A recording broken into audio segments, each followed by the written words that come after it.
नमस्कार, मी अस्मिता. माझ्या रेसिपी चॅनलमध्ये तुमचे खूप स्वागत. आजची आपली रेसिपी आहे गाजराची दह्यातली कोशिंबीर. त्याच्यासाठी इथे गाजर किसून घ्यायचं आहे.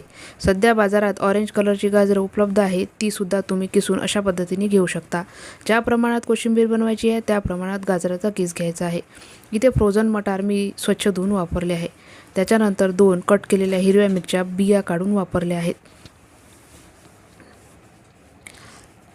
ही कोशिंबीर बनवण्यासाठी फिकं आणि फ्रेश दही वापरायचं आहे. इथे आंबट दही वापरायचं नाही आहे. आंबट दह्यामुळे कोशिंबीर पाहिजे तशी छान बनत नाही. त्याच्यानंतर 2 टेबलस्पून दाण्याचा कूट, जाडसर असा कूट मी वापरला आहे. 1 टीस्पून साखर चवीला घातली आहे.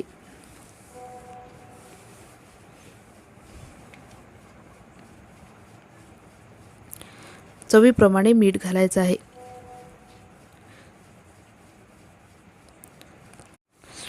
अर्धा टीस्पून इथे लाल तिखट वापरला आहे. बरेच लोक मिरच्या ह्या काढून टाकतात, पण कोशिंबीरीला टेस्ट येण्यासाठी अर्धा टीस्पून लाल तिखट हे नक्की घालून बघा. फार खमंग आणि चवदार अशी ही कोशिंबीर बनवून तयार होते. गरजेप्रमाणे इथे दही घालायचं आहे. सरसरीत अशी कोशिंबीर आवडत असेल तर दह्याचं प्रमाण हे वाढवू शकता किंवा आवडीप्रमाणे कमी जास्त हे करू शकता. आता कोशिंबीरीला खमंग अशी फोडणी द्यायची आहे. तेल गरम करून घेतलं आहे आणि अर्धा टीस्पून मोहरी तेलामध्ये घातली आहे.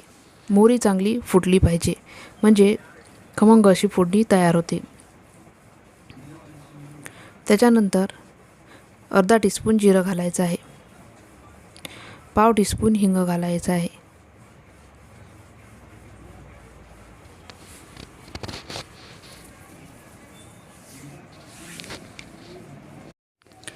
आता पाव टीस्पून हिंग घालून खमंग अशी फोडणी कोशिंबीरीला द्यायची आहे. तुम्ही फोडणी न करता सुद्धा ही कोशिंबीर सर्व करू शकता. ती पण फार चवदार अशी बनते. तेलाचा वापर करायचा नसेल तर